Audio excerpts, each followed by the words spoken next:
And then it was some messaging going around, and I didn't really expect everyone to say yes, but to my surprise, they did. Mic is on. It works. Oh.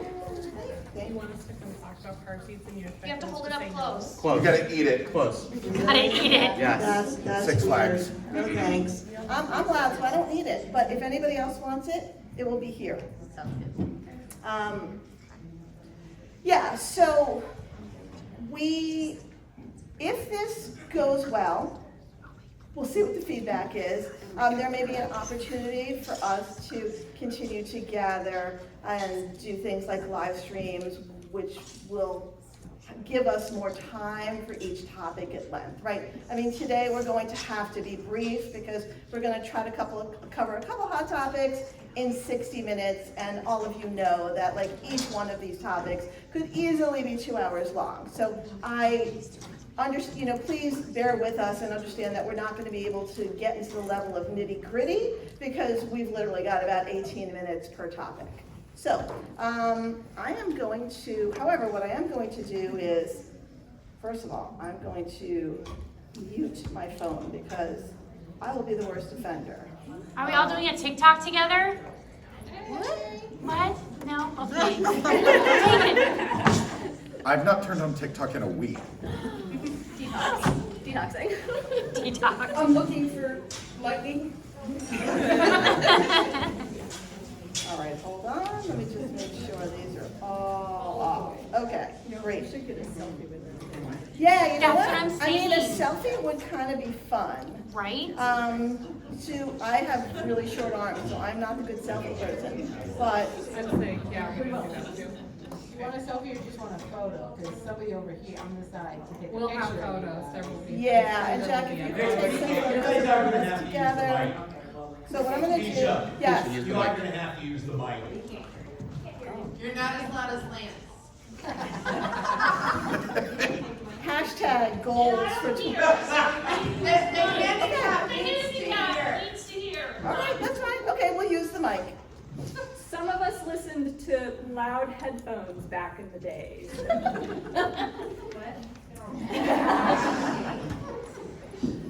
That was you at the club, that wasn't a headphone. Yeah, so what we are going to do is we're going to record the audio. And if at the end the audio sounds decent, then we can at least just post the audio as an MP4 file.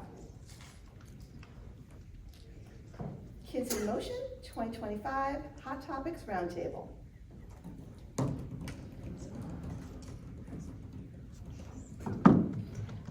All right, welcome everyone. If you don't know me, I'm Kecia Heather. I am a child passenger safety instructor from New York. I'm a mom of 2 kids.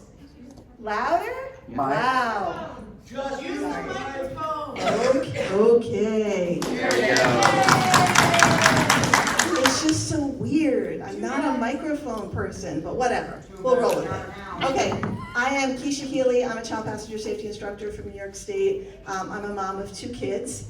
My first kid wanted nothing to do with car seats, but if at first you don't succeed, there's hello to Jack, who is a really fabulous young CPS TI, and I could not be more proud of him. So Jack is also going to be our Jack was here for the very first Kids in Motion conference in 2005. He was 1 year old, and he's been to pretty much most of them, all of them for sure in Orlando. So he has grown up with this conference, and that's kind of cool. Anyhow, I have been a CPS TI for a really long time, and we'll just leave it at that. For a long time, Heather Watson and I were part of a website called Car Seat Blog that disbanded recently, and we've sort of taken 18 years of content and are moving over the relevant parts of it to the new site, which is the Car Seat Pros. So if you're not familiar with the Car Seat Pros, that's okay. We're relatively new in that brand space, but we've been around for a really long time. Okay, and with that, I'm going to pass it over to Heather, and she can introduce herself, and then we're going to get started. Oh, are we hitting you in the head? I'm good, no, I'm Sorry. good. Okay, so I'm the person who's going to yell into the microphone, so I'll try not to. I'm Heather Watson, hey. I have also been around for a really long time, because if I was around for 18 years with Car Seat Blog, you kind of have an idea that I started before that in child passenger safety. So, so I've been around. I've got 2 kids. They're off on their own now. They're old. They don't need me anymore. That's a different story. Anyways, I'm still in car seats. I find the technical part of it very fascinating, so that's what keeps me around. So now we're car seat pros, and we keep meeting lovely people, and it keeps coming to conferences like this is really fun. So I'm just going to leave it at that and just let the rest of our panel introduce themselves. Thanks for coming. Okay, I'm not used to microphones either, so give me a minute. Hi, I'm Emily Roberts. You can find me on most social media platforms at Country Kids Car Seat Safety. I've been a CPST since 2020 and a tech proxy since like 23. My kids are kind of in the booster and just out of the booster stage. My big areas of passion are booster use and reaching rural areas, reaching families where they are using social media. And this is my first Kids Motion Conference. Hey, I'm Britney Schroeder. I'm a tech up in Washington State. You may recognize me because not at this conference today or tomorrow or at any point during this conference, but I also do work for Baby Arc, so you may have seen me deliver product update webinars or presentations. I am a mom, I have 2 kids, and you can find me on social media at Buckle and Latch. I do lots of nerdy and annoying data stuff there, and in fact have a nerdy and annoying data presentation tomorrow afternoon. So if you're into car seat recall data and you would like to see a lot of numbers about that, come to my presentation. But I often focus on petite kids. I have a less than first percentile 5-year-old who is almost 6 and is maybe 30 pounds. So I spend a lot of time talking about that. Hi, I'm Sam Taylor. Sorry, too far away. I am in the thick of car seats with 4 children in car seats, and luckily I've been practicing with those since Kelly Murphy taught me back in 2018. So Shout out Kelly. You can find me on Instagram, Mama Knows Car Seats, and I like to talk a lot about free across and work with families who try to fit free car seats into their vehicles. So we'll pass it down. Thanks, Jason. You're welcome. Hi, I'm Holly Choi. I'm from Canada, North Vancouver, BC. I'm a CPSTI. I'm on social media as Safe Beginnings. I'm also the Vice President of the Child Passenger Safety Association of Canada. I don't have a very loud voice, I'm so sorry. So hopefully this is working. Yeah, and I apologize already, and sorry about that. I'm Jamie Grayson, CPST and professional internet menace. I've been in the baby gear industry 20 years now. I've not been a tech full time, but I'm currently a tech. We just went through Stack yesterday. It seems like a week ago already. But I travel a lot doing speaking events for several hundred parents. Multiple times a month, and I love it, and it's great. And I just want to say right now, without being stupid, being the only guy up here, y'all are so much better than me, and I'm just like very honored. Y'all are like all kick-ass humans. So thank y'all. I'll just bring up the end.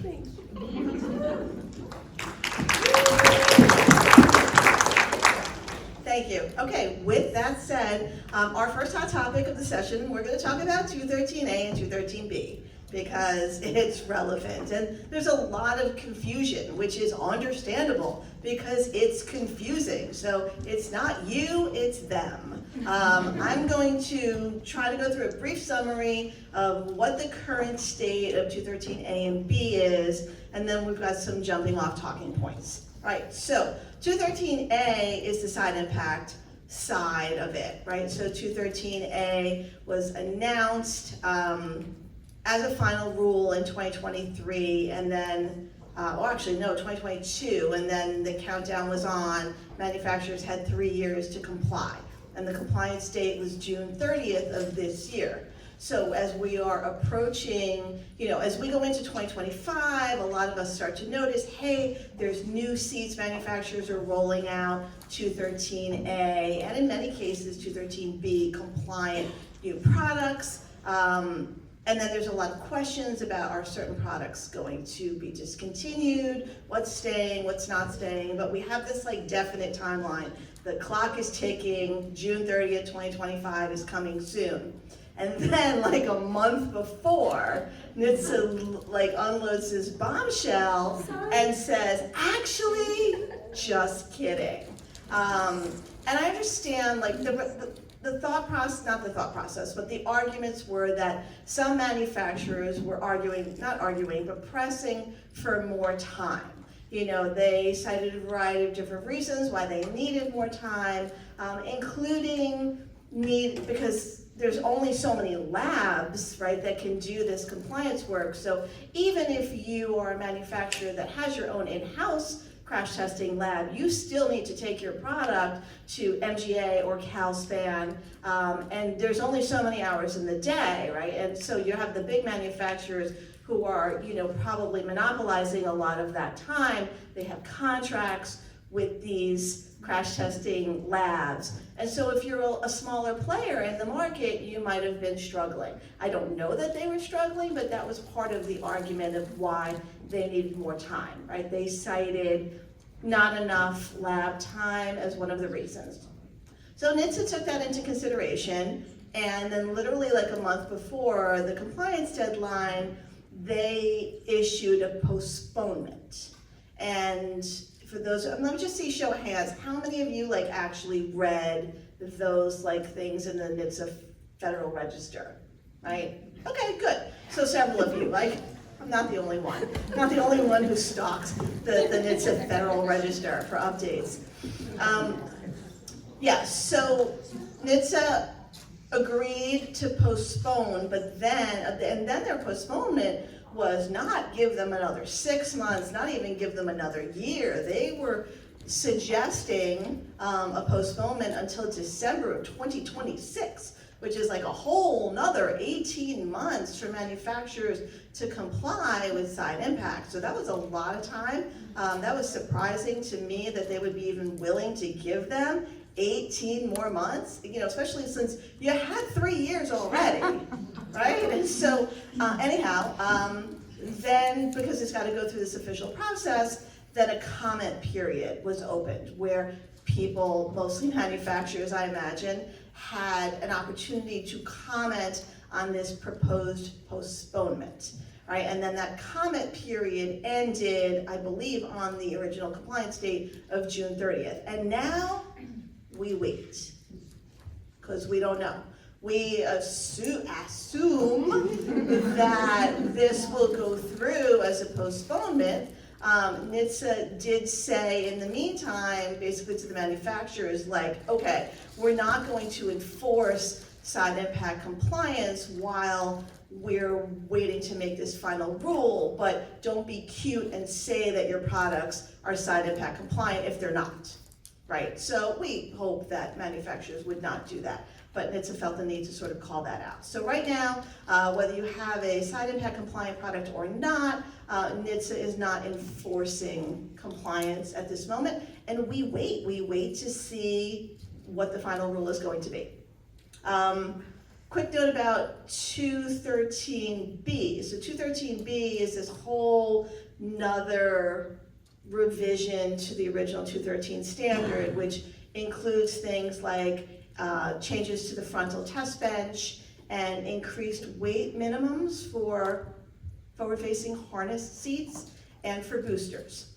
So again, part of this is caught up in the delay, but then it's been obvious that the one thing that's not been delayed is the increase in the weight minimums. So as far as I can tell, starting June 30th of this year, manufacturers are required to comply with that aspect of 213B. So if you are, I'll call out Evenflow because I see Sarah right in front of me, but if you're Evenflow and you're making car seats and you're stamping them with a manufacturer date of July 2nd, 2025, then you cannot be rating your forward-facing car seats for anything less than 12 kilos, right? So for those of you who aren't aware, the reason we have this wonky number in imperial units is because it's really a metric number. It's 12 kilos, which just happens to translate to 26.5 pounds, right? So if you're a manufacturer, you cannot rate your forward-facing car seats for anything less than 26.5 pounds. You could start at 26.5, you could start at 30, you could start at 28, you could start at 45, right? But you cannot start at anything less than 26.5. All right, is that clear? Okay, so with that said, let's talk about some of the confusion about, because again, it's confusing to us as well, but let's talk a little bit about what some of the confusion, specifically in the online world, has been. So I think when all of those things were going to go in tandem and we were going to see all of those changes adopted at the same time, a lot of us were, you know, if caregivers would be like, well, how do I know that the car seat is 213A compliant? Instead of being like, well, you can kind of read through and maybe the website, we were saying, well, if it has a 26.5 pound forward-facing weight limit, then it's gonna be compliant, right? And of course now that's no longer true. So I know that I've seen, I'm sure you guys have too, people saying, well, this seat has a 26.5 pound forward-facing weight limit, so it has side impact, right? And you're like, actually no, and then they feel like extremely betrayed and also lied to, because they were like, well, I bought the seat because I thought that it was compliant with side impact. So at that juncture, I like to say to them, and I remembered I pulled this fact from the 20 years of CPS this morning, that there has been side impact in some form since 2006, I think we saw from Peg Perigo. So like I try to remind them that, you know, there is still side impact protection, right? Maybe it's not the federal standard side impact protection, but it still exists. But yeah, so I've seen that a lot. People not knowing how to tell if a seat is compliant and then feeling really let down and upset that theirs isn't when they thought it was. I think it's also shitty. I'm loud. I think it's crappy because people, they equate if it's going to be compliant in the future to currently safe. Yes. And that's been the biggest problem. Like, Yes. I get inundated, and I know we all do, especially Emily and I on TikTok, like, everybody's like, are seats safe? Are seats safe? Yeah, they're safe if they're legal and they're used correctly. Yes. And this is one of the things,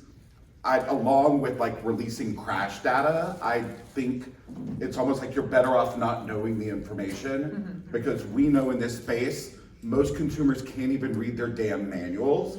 So like, they're not gonna be able to comprehend compliance concerns and all of this information, and like, oh, let's talk about HIC. Like, what? No, and I think, you know, the other part of that too is that, thank you.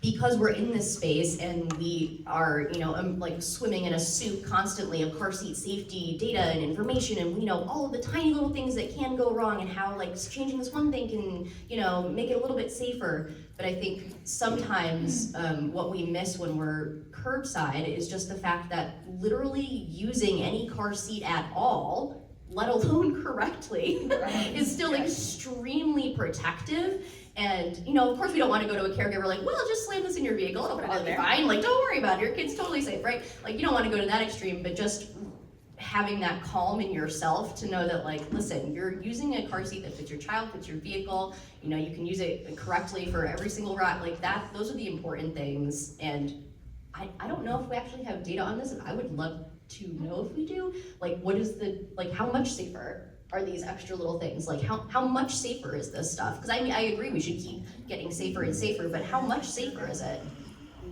Yeah, I don't know. And So the other thing that I'm noticing as well is we have caregivers that are wanting to know if their seats are compliant, but they are looking, so we have that red compliance statement, this child restraint is certified for use in motor vehicles and aircraft if applicable, and they're asking, but it doesn't say 213A or 213B, or they're looking for things like, you know, we have a lot of different ways to achieve that side impact protection. We've got side impact pods, we've got bolsters in certain seats, we've got deeper seats, wider head weights. But if they don't visibly see the feature, they think that there's not side impact protection, but there very well might be. So there are so many different areas where people are getting confused and they're getting alarmed, and then like in this economy, like, we don't need to throw our seats out. We don't need to throw our seats out and get new seats if they're not expired, they haven't been in a crash. We don't need to be pushing that messaging to caregivers, because like Brittany said, if they are in an appropriate seat and that seat is appropriately installed, that child's gonna be extremely well protected. And when we have, you know, like 2 weeks ago, I had 2 and 3 year olds pull up to seat checks in nothing. I want that child in anything other than how they arrived. Yep. So. Like, where's marketing for that messaging? Well, like, where's marketing so we can, you know, get messaging out that the seat does have that side impact? Okay, along those lines also, I think it is important to discuss the rationale for these increased minimum weight limits for both boosters and for harness seats. So I'm gonna pass it to Sam. So I think what's important, again, kind of along Brittany's messaging here, is remembering that a child in a seat that fits them appropriately is the most important part. And when NHTSA was developing these new weight minimums, they weren't saying, we need to raise it to 26.5 pounds so that more 3-year-olds are rear-facing. That wasn't it at all. It was so that you have these 1-year-old children not forward-facing, period. So yes, we know that a 2-year-old is safer rear-facing, we just don't know how much, and that's not why the minimum was changed.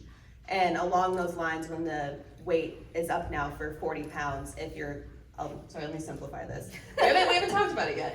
If a car seat is weighted, a harness seat, for over 40 pounds, then you don't have to comply with these side impact testing. So we had a lot of online discussion recently about the ever popular Costco finale, and how now that weight minimum is up to 40, and that's unfortunate for a lot of kids who could be using that seat. And one of the concerns was, well, if it doesn't have side impact testing, is it safe? But the rationale for that weight, for the side impact testing impacting below 40 pounds, is because children that are disproportionately injured in these side impact crashes are those 3-year-olds and smaller children. By the time they are 40 pounds, they're able to better take advantage of the vehicle's occupant protection. So just don't think that because a seat is rated for 40 pounds and someone bigger that they're not going to be protected, because it doesn't have these side impact pods, wings, or other things we can't see. The airbags, yeah, they have the airbags in the vehicle. So just that rationale behind these weight minimums is helpful to put it in perspective to me as a mom who has a child that could be over 40 pounds and isn't in a side impact compliant seat. Like, I feel comfortable knowing that using that seat, period, is safe for them, and I feel good about it. Jimmy, you have anything to add? To that, no. Okay. He was just looking longingly at Sam. No, I'm listening. I actually want to clarify something, because when Sam was talking about the rationale for 12 kilos, for raising the minimum to 12 kilos, it's actually not for 1-year-olds. It's for children less than 1 year old. Less than 1 year old. Right? We've all seen those 10-month-old babies who are huge.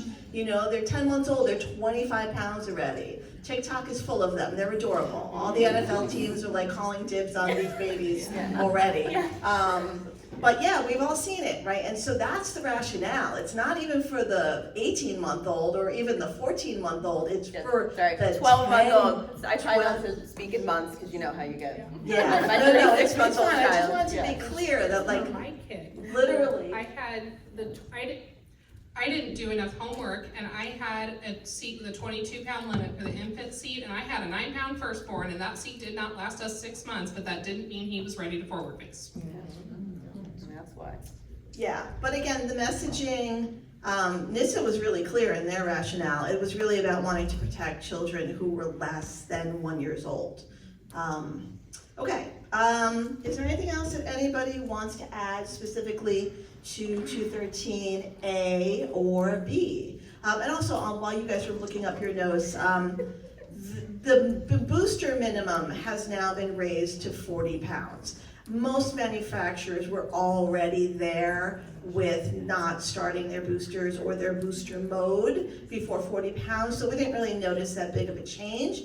But there are still some products out that are probably not expired yet, some booster products still hanging around out in the field that may be starting at 30 pounds, because for a long time we did have a lot of booster products that had a minimum weight rating of 30 pounds. I mean, eventually those things will all be expired and phase out, but the forward-facing minimums for harness seats has really, we've noticed that more than we have with the booster. But now you cannot rate your booster seat. Well, let me clarify. You could have a booster seat that started at 30 pounds or 35 pounds, but then you would need to test and pass side impact. No, Sarah's saying no. Has to be labeled at 40, okay. Okay, oh, part of the amendment, yeah. All right, well, that's great to know. So yeah, there's no, even if you thought your booster seat could pass side impact, you still have to start at 40 pounds. Thank you for the clarification. Oh, yeah, no, okay, we'll just pass. You're good. I just think the most important thing is consistency in messaging. Yes. That's it. Like, a lot of these videos come out and they like refer to it as laws and not regulations, and they're like, there's differences in what that means to average consumers. So just be very, very, very careful with what you put on the internet, because it is a hellscape. Thank you. And I just wanted to put in a plug. In case you haven't seen, there is an MACPS harmonized statement on the updated regulations, right? And it's literally called "Are Child Restraints That Meet the New Updated Regulations Better?" So if you need a place to go to look at that, or if you need a place to, even point a caregiver to be like, listen, this is what the manufacturers have to say about this, like, you could do that. Would they want to read it? I don't know. But it's there, right? That's like one place that we can point to. But you can refer to that for yourself so that you have consistent messaging, like Jamie is saying, to be able to give a caregiver, and it's coming directly from the manufacturers. A little bit off place, but I know we wanted to also mention that there were some restrictions around dummy size, and that also contributed why there's no side impact testing beyond 40 pounds. There isn't a dummy to accurately measure that. And me personally, the first thing I thought was, I would hate for us to say, like, this is so much safer to be able to have this side impact protection, and then retract that statement down the line and jeopardize other things that we were saying, kind of like the rear facing being 5 times safer. I think it is hard to take that back once it's out there. So I appreciate them saying, we don't have good data and we need more of the making sure we're putting forth good information. Great, yeah, and for those of you who are in the room who know, there is a Q6S, but NHTSA just didn't feel like it was ready for prime time for whatever reason. So these dummies exist, but there may just be some deficiencies or reasons why they might not be well tailored to side impact. All right, we're going to move along to topic number 2. Thank you, timekeeper. I know. This is life living with me, right? There's a lot of this. I get it. Yeah. Okay, topic number 2 is going to be second-hand car seats, right? Because let me tell you, if you are struggling to afford a $100 car seat, you're going to be extra struggling to afford a tariffed car seat, right? So you've all noticed the prices of things. Some of them have gone up considerably. I was wincing at my last car seat order from Mercury Distributing / Child Source, because I was like, what? How much for a whatever? Like, yeah. So listen, whether we like it or not, more parents are going to be turning to secondhand car seats in an attempt to just be able to get their kid in something. And to some extent, we're gonna have to get off our high horses about not wanting secondhand car seats and understanding where these parents are coming from. And so this is going to be a little bit of a discussion of maybe, is there a good or better, or, because telling someone, no, you can't do that, isn't helpful, right? You have to be able to offer this person a reasonable and viable option. Otherwise, they're going to smile and nod at best, and they're going to do whatever they're going to do. And listen, if you went to Walmart yesterday and you looked at that $200 car seat, and then you went to Facebook Marketplace and you found someone, 10 miles away who's selling something for 15 bucks, tell you what, that 15 bucks looks pretty attractive right now if you are struggling to make ends meet, right? And so we have to be able to meet parents where they're at, but at the same time, like, we can't just be like, oh, sure, you know, like, we don't want to condone the things that we know are risky, but we need to be realistic when we're working with parents. So with that, Emily. So my biggest thing with secondhand seats is going back to what our role is as the educator, is we're not the decider. We have parents who are going to make, caregivers who are going to make a decision to use a secondhand seat. So in that situation, my role is to educate about what are the risks of that and help them, at least if they're going to use it, let's use it correctly. Like when I do like a private, like one-on-one seat check, if I have somebody who shows up with a secondhand seat, I'm gonna ask, do you know that person well enough to trust them with your child's life? We're gonna look at the seat, we're gonna say, hey, is it expired, is it recalled, does it have all its parts and pieces, do they appear to be in good working order? If there's something wrong, it's recalled, it's broken, it's missing critical safety components, if they're still insisting on using it, that's the part where I say, okay, I'm gonna document this and I'm gonna stop the check here. But if there's nothing we can tell that's wrong with it, we can educate and we can inform about the risks, but ultimately that decision's not ours to make. So that's, I think, the big thing that we need, and the messaging may be different if we're curbside with a caregiver versus in an online space. Maybe we're encouraging folks, hey, that $500 or $600 seat might be out of budget, but let's get a seat with a known history that maybe has less features, but we know its history. So our messaging might change depending on whether we're in person or curbside, but the biggest thing I feel like as techs we have to remember is that we are educators, we are not deciders.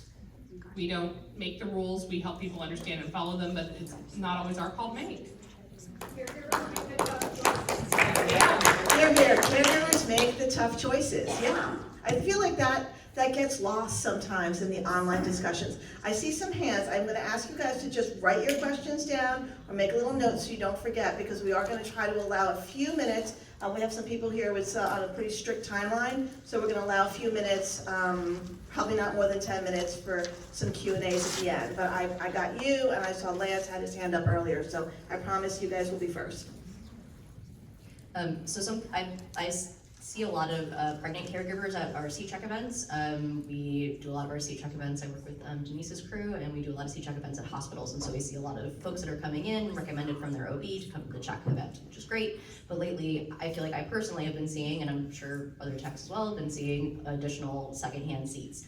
And one thing that I will often chat about with those caregivers is, you know, where did you get the secondhand seat? Was it Facebook Marketplace, or, you know, was it somebody that you know? Was it a trusted family member? Like, for me, when I'm helping them think this through, there's a difference between, yeah, I got this from a rando off of Facebook Marketplace, or yeah, I picked this up off of the side of the road, versus, well, my brother had 2 kids and they outgrew this seat and I know what happened to it and he's giving it to me now, right? Like, we know more about that seat history. And then, of course, to open the other can of worms, there are also the resale websites that sell open box seats, right? Which is another thing, right? And some of them have, you know, check procedures that they go through. And while, of course, nobody can really certify that any of those seats are like 100% safe to use, like, we can't say that, they're not brand new, but you know, more checks are done there. So I feel like there's degrees, there's good, better, best version of secondhand car seats, which is something to go over with caregivers. And maybe if they show up with a busted up seat from Facebook Marketplace, you might say, okay, this seat, we can't continue to check with this seat. This is not safe. This does not appear to be safe to use. But if you're looking for something that's secondhand, maybe you could look into these other avenues if you can't afford a full price, less fully featured seat. Okay, hopefully, my voice is not working great. Well, we'll just do our best. Something that I really like to get across when I'm training new CPSTs is nuance. And I think every situation, especially secondhand seats, it's all about nuance. This is not a black or white thing. I think we really need to take each situation in front of us at face value without making assumptions because someone drove up with a certain vehicle that maybe they have more money or less money. We don't know. That may not even be their vehicle. Maybe they're borrowing their parents' vehicle. Who knows? So making sure that you can take those situations at face value and really see, again, that messaging of, hey, this might be the thing that you can afford right now. There was something else I was gonna say, but I have ADHD. It came to me. Missing parts, okay. It's pretty obvious with infant seats, if you know that infant seat has an insert, but something that I like to get across if I'm doing a check for something that is secondhand is showing them the pages in the manual where it details all the parts. And of course, some of those may not come on certain models of the car seat, but it gives you a place to start with. Okay, let's at least look at what should in theory be here and make sure that you have it before we go any further. And to elaborate on that, that goes back to the nuance of maybe an online discussion versus a curbside discussion. You're there to provide that extra guidance and knowledge to say, hey, we can look against the manual and see if everything is here, versus just a blanket statement like, yeah, some secondhand seats are fine. And then that caregiver may not have the extra guidance from you as a tech to help them through that decision-making process. Yeah. I was gonna say something now. I just remembered it too.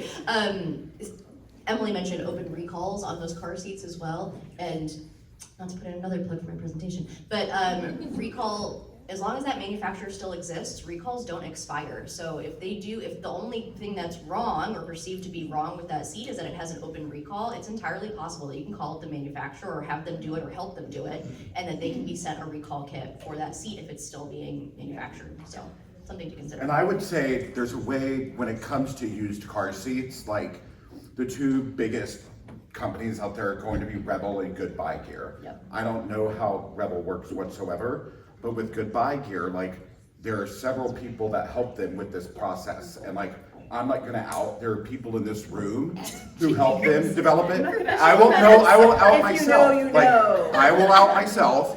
Like they worked with engineers, they worked with car seat manufacturers, they worked with techs to come up with a 30-step process of how to look at these car seats. And if something is wrong, they do not sell it. And they did this not only from like, obviously the eco standpoint of all of these car seats going into landfills, but like, it is a consumer, can they buy it? And I always tell people like, yeah, you can get a cheaper new car seat on the market, that's great.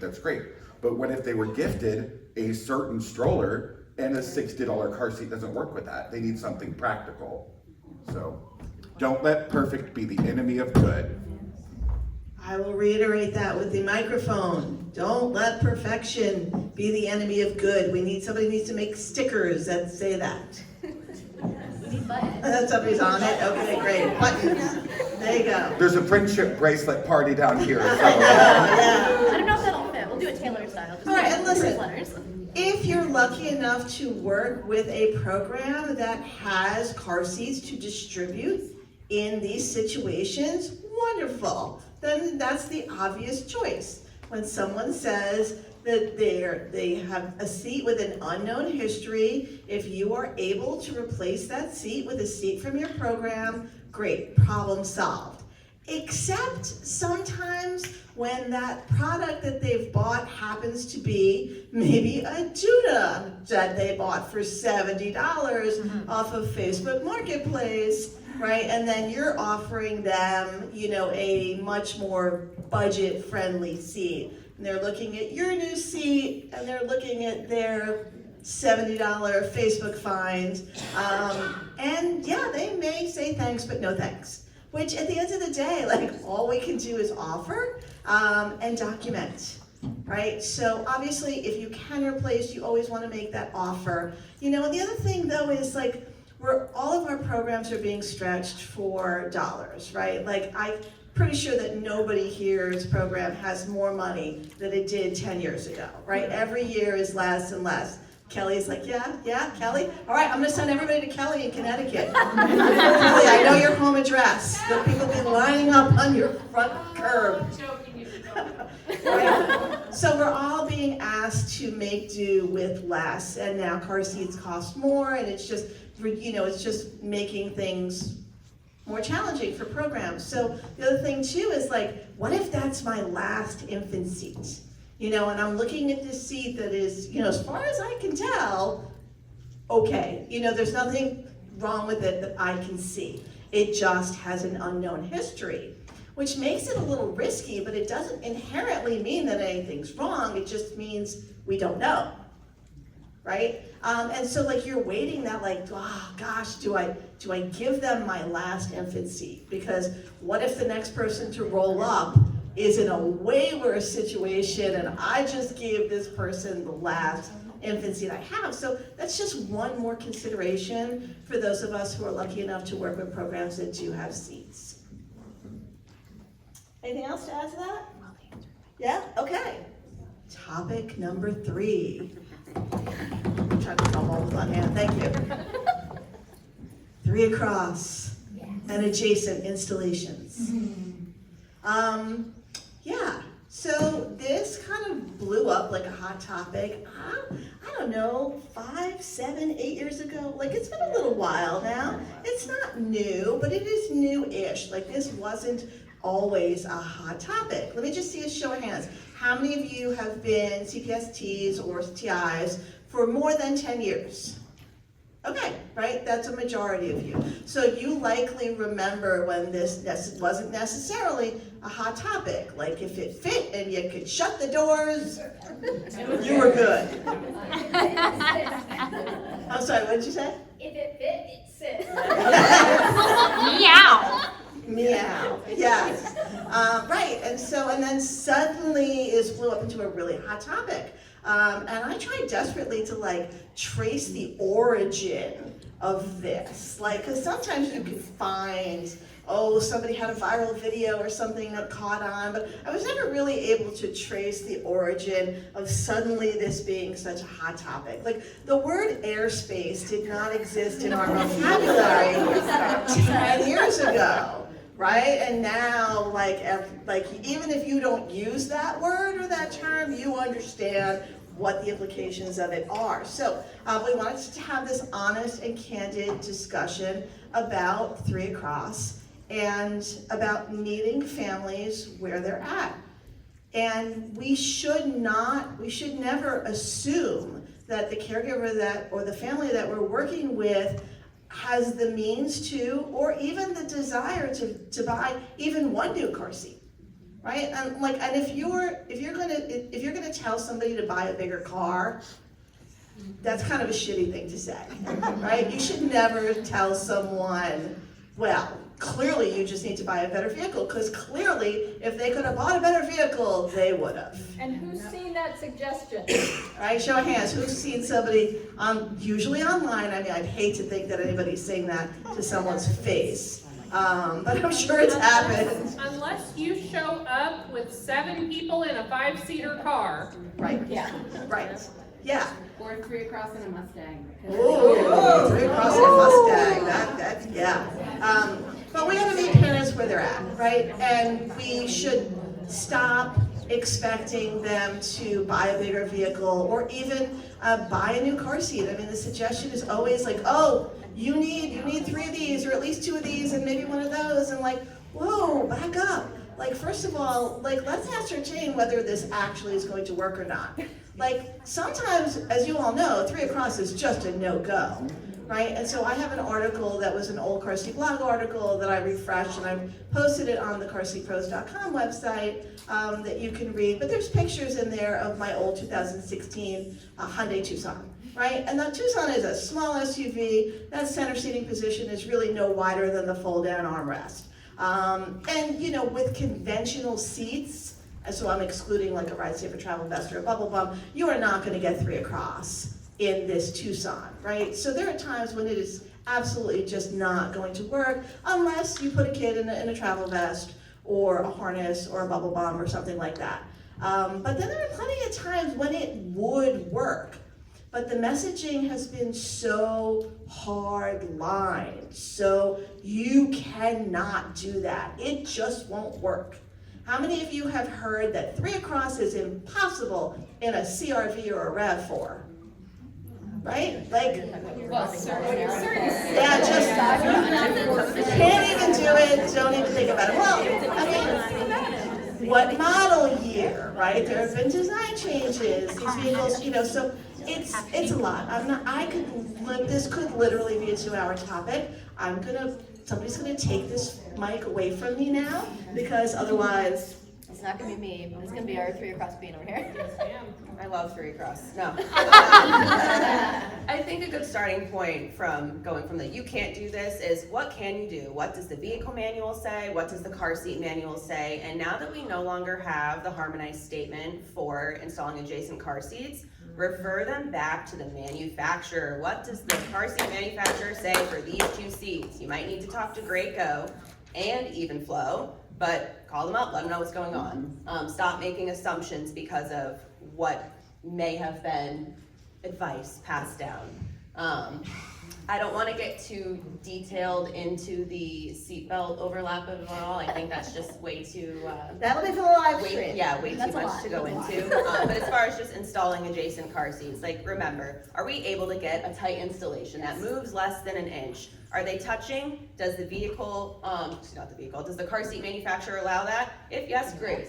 Move on. Can you access the buckle? Is this a situation where maybe you leave the booster seat buckled? I had my child try this for several days in a row to see if he could do it, get in and out of the booster. He got better every day. It was a challenge. It's not something that I would want to have my kid do regularly, but some families don't have that choice. So present it to them and let them make that decision, because that might be a very feasible option for them. I'll pass. Anyone else have thoughts? No, you are very passionate about 3 Across. About the 3 Across. Yeah. So the other thing it comes down to is, good, better, best. When we have families pull up and we have, like just as an example, I have done a Jeep Patriot with 4 children and an adult. Yes, we put that oldest in the front seat. We had to put a 3, a 1, and a newborn across that back seat. We replaced one seat only. Are they touching? Yes. Are they independently tight? Yes. We don't have any time to be messing around with puzzling, airspace. Can you slide a piece of paper in? If the glass plate, Emily. Let's keep the glass between each car seat. If we got all of those seats independently tightly installed and the children properly buckled in and you can shut the doors, that's the victory, and I'm not gonna sit here and tell a caregiver that that's not the victory. I'm gonna high five them and tell them it's a job well done. The other thing with 3 Across is we're not doing crash testing with 3 car seats across a sled bench. A lot of these things, we're like, oh, could it this, could it that? We haven't tried it in a crash lab, so it's theoretical. We don't need to be stressing caregivers over like, oh, they're touching. They're like side by side. Oh my gosh. Stop touching me! You stay touching me. People go, you can't touch. I'm like, I don't know where this came from, but that's not a thing for most seats.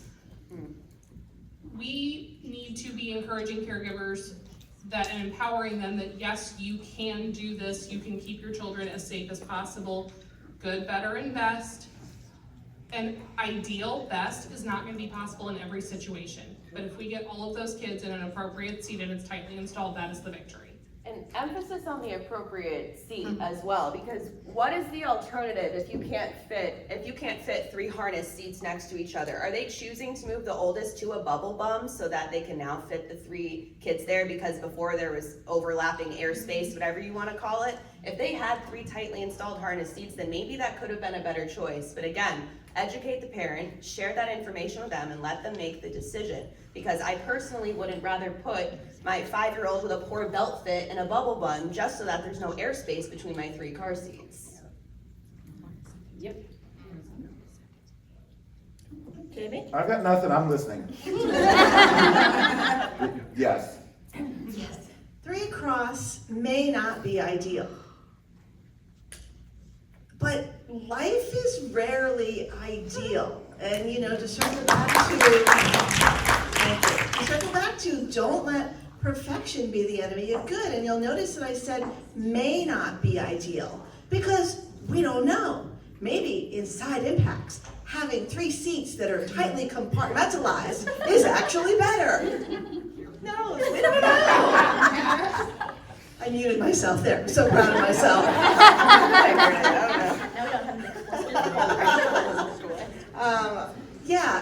It may not be an ideal, but ideal or perfection is not a requirement of keeping kids safe in vehicles. And somewhere along the line, we lost that messaging and we went super hardcore. And at some point, the hardcore becomes counterproductive. And now it's not a service. At some point, it's a disservice, right? And so we just need to lighten up. Now, listen, with that said, you can do whatever you want with your kids in your vehicle. And if you want to stress about being able to slide a piece of paper, you can do anything you want with your kids in your vehicle. You can go to the ends of the earth. You can buy new seats every week if that's what you want to do. I mean, I loved buying new car seats. I was so sad when my kids were out of car seats. No one's saying that you, I've been in 2 really awful crashes. Both of them could have easily ended my life. I get it. I get being a mom who is super concerned. I'm not worried about my kids being kidnapped or being poisoned or any of the other things that people worry about. I worried about crashes. And so I was that parent who would go to the ends of the earth to do the safest possible thing for my kids. And that's fine, that's my prerogative as a parent. I don't make that the, what's the word that I'm looking for? The standard. I don't make that, that's not The for standard everyone for that, else, yeah. right? That's not my standard for everyone else, right? So you do whatever you feel is necessary to keep your own kids safe, but you don't have to apply those same standards to helping parents and caregivers. Anxiety, is that what you're saying? Yes. Yeah, we won't raise our hands. Okay, we're good? All right, listen, we are pretty much done with our hour. We do want to allow, we're gonna be 10 minutes, and that's all we've got for questions. But if you want to give some feedback, if you thought that this was good or not good or whatever. Saucier topics. Yeah. You can feel free, either just come up to us, we'll be floating around for the next couple days. Let us know if you thought that there was value in this. But I do want to leave time. I know Lance had his hand up at one point. Lance, are you still here? You guys already answered. All right. Want me to take the microphone down? Yes, and you know what, why don't we start right up here on front. You already answered it. It was the websites, and Jamie already discussed them. The 2. Correct. Goodbye Gear and Rebels. Goodbye Gear and Rebel. Is it Correct. Rebel? Rebel Store. It's Rebel. Oh, it's just Because Rebel? now they're in Home Goods. Oh, snap! Woo! Yep. Rebel. Good to know. Rebel. Just Rebel. Just Rebel. Okay. Just Rebel. They're rebellious. Got it. Okay. Got it. Yeah, listen, I think it was a great idea, right? If we could save some of these seats from, how many of you go to Target during the trade-in just to see what's in the bin? Right? And then you're like, oh, damn. You think anybody will notice if I just fish that out of there? 100%. I can't believe somebody's throwing away a blah, blah, blah. But yeah, whatever. Get the locking clips off of it. I do that. Yeah, but I think it's a great idea to be able to salvage some of these seats and give it a second home. Okay, so if your question was answered, Lance? It was just kind of just a statement. So, if anybody here from Alabama? Okay, good, so let's pick on Alabama. Picking on Alabama, So got it. Alabama still has a law that states you can ride rear facing until 1 year and 20 pounds. And so with the new weight limits, that just gives you more credibility because there's still too many states that have the antiquated laws. So that gives you credibility, and if you want to learn more, come to my session tomorrow. But that gives you the credibility to open it up, that gives you something concrete to go to your legislature with. So that's just Yeah, good point. For those of you who have antiquated states, not states, although your state may be antiquated, I can't really speak to that, but may have antiquated laws.